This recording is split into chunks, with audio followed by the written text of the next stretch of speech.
First off, I would like to thank my parents. Thank you for believing me. You made many sacrifices for me. Your love and support is appreciated and will never be forgotten. Mom, I'd like to thank you for being here for me every step of the way. You pushed me in the classroom as well as on the field, but mostly in the classroom. You taught me the importance of good grades and a high GPA and how if I don't have any of that, none of my football dreams would be here. And Dad, you paved the way for me. You taught me how to watch film and why that's so important, how to do specific drills the correct way. You have been my coach throughout all of elementary and middle school, and you taught me most of the things I know, and I know the teaching will continue. To my brother and sister, I know my brother's not here today, but I appreciate you guys for pushing me and challenging me day in and day out.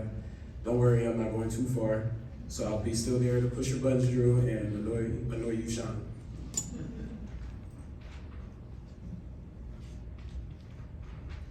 I'd like to thank the rest of my family and friends for all their support. It is noticed and I very much appreciate it. Special shout out to my Uncle Drew for sending me a text message before every game with his predictions and some encouragement. I know most of his future predictions are pretty true. I would like to thank all my coaches for the time and effort and dedication they put into my success. Starting from Bishop Alameda with Coach Clausen to St. John Bosco with Coach Negro. High school has treated me well. Coach Negro and Ms. Jessie welcomed me into this program with open arms, and I can always tell that they wanted me to succeed. I still remember my first meeting with Coach Negro at first, and at first I was a little nervous, just because of the fact, like, wow, I'm sitting in his office with the high school football coach legend. And look at me now, standing here today as a national champion. Thanks to Coach Trudell, Coach Hall, and Coach King for coaching me up and teaching me that there's more than football than just playing on the field. A special shout out to my position coach, Coach Trudell. From the first time I came to the weight room till we stood together taking pictures at my last game, you've had my back.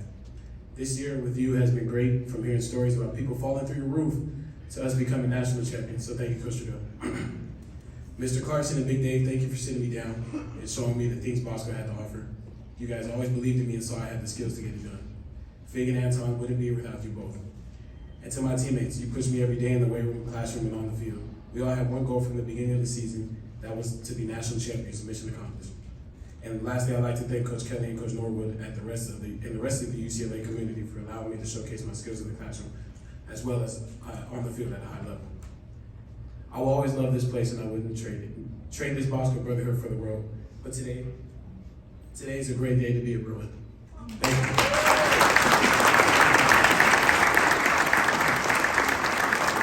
Working with our athletes to help them achieve this. What was the ceremony like for you? What was the moment like? And how are you feeling now that you got that out of the way? I mean, the ceremony was great. The Bosco program, they put on a great show each and every year. Now that we're national champions, I mean, it makes it a little more special. So, but being up there with my teammates, watching them commit, I mean, I played with some of these guys since I was a little kid, so watching them go to their different ways. Fortunately, I get to play with Ty again, though. But watching them go their different ways, I mean, it's sentimental, but at the same time, you always want to see us succeed. And, you know, most of these guys are going Pac-12, so I get to see them again, play them again. But now that this is over with, I'm excited to be a Bruin. I just can't wait for the opportunity. You mentioned Ty Lee. I just got done talking to him, and I asked him about you, so I'll ask you about him.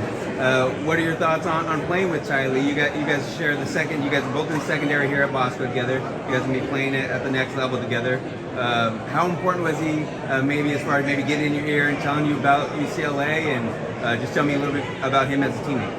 At first, I was committed to Cal, so at that time, I was locked in with Cal. But guys like Ty Lee, Grant Gray, and Trey Edwards had reached out to Coach Kelly and let him know that they wanted me to come. So I mean, guys like that, who I know he has respect for me, and of course I got respect for him. But him reaching out to his own coach and telling him to come after me, I mean, you want guys like that around you. So I mean, playing with Ty is like playing with he'll run through a brick wall.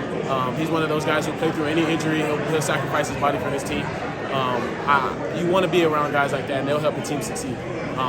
Actually, Ty asked me to be his roommate up at UCLA, so I mean, that's a great thing. So I mean, we already have a friendship that's been going on for the past 2 years. Now for the next 4, I mean, it'll be a great experience. And being able to be developed and play here at St. John Bosco, winning a national championship, how do you think what you guys have been able to do especially during your time here, has helped you become the athlete you are and get you ready for that next level and take that winning culture as one of 5 guys who's committed to UCLA that won a CIF championship? How do you think that will help you guys get to more winning ways the way they have this season at UCLA? I mean, you can check Bosco's resume and see the production they put into college football. I mean, guys who come out of here are prepared for college. And I know that UCLA will, of course, help me out on the way. I mean, me and Ty will bring that winning culture over there, too. Come in with humble meetings, too. But going to UCLA, there's a couple guys up there at Bosco already. So, you know, just being with them, being around those guys, I mean, you can always see a winning culture there, too. How much did you pay attention, or was Stephen Blaylock, for example, someone who was at Bosco and started like 30 consecutive games or something like that? Do you pay attention to that? Does that mean something, seeing a Bosco guy like that kind of move on and have the success that he did at UCLA? I do. I pay attention to him. Most of the times when I'm watching UCLA football, I'm watching him. I'm watching to see what he does. I'm watching Coach Norwood. He compares me a lot to Stephen Blaylock, just the mindset of the game and the mental aspect of it. I mean, watching him play, I mean, I can see myself doing it as well. Guys like Coach Terry Bullock here, when I first got here, he actually was like, yeah, you could be the next Stephen Blaylock. And I was like, okay, at first I didn't know who it was. But then you do your research and now you can see who he is and see the job he has done and at a high level as well. So, I mean, I can't wait to be in that program too. And I'll get you out of here on this question. Obviously, there was the big push from everyone in the UCLA fan base, yourself included, to get Dante Moore to LA. That did happen. What were your thoughts about getting a guy that caliber to join you guys at UCLA? I mean, it's everything is doable. I mean, I know he was committed to Oregon and stuff, but I mean, with the push that UCLA has and the atmosphere, not just the football program, but the life around it, guys like Dante, he's from the Detroit area. Guys like him, they would like to thrive in the LA area. Though, I know I'm from around here, so I can show him everything that's needed to be done. But I know he made the right move, and I think that we have a bright future ahead of us. Awesome, man. Thank you.